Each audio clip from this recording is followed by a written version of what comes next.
Hello guys! Mapagparang araw sa inyong lahat at ang kaganapan for today's video ay magluluto tayo ngayon ng salsa ng lechon.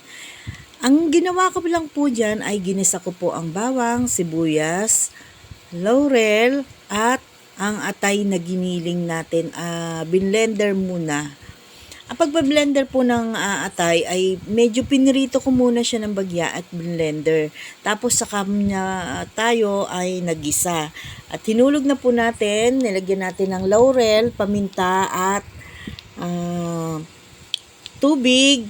At syempre may atsuete yan. At nilagyan natin ng asukal at suka. Yan po ang pagluluto ng salsa ng lechon.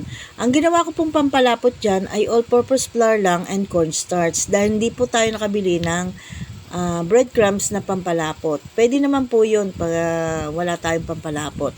At hanggang dito na lang po ang aking video at maluluto na po ang ating salsa ng lechon. Ayan. Thank you for watching guys. Bye-bye!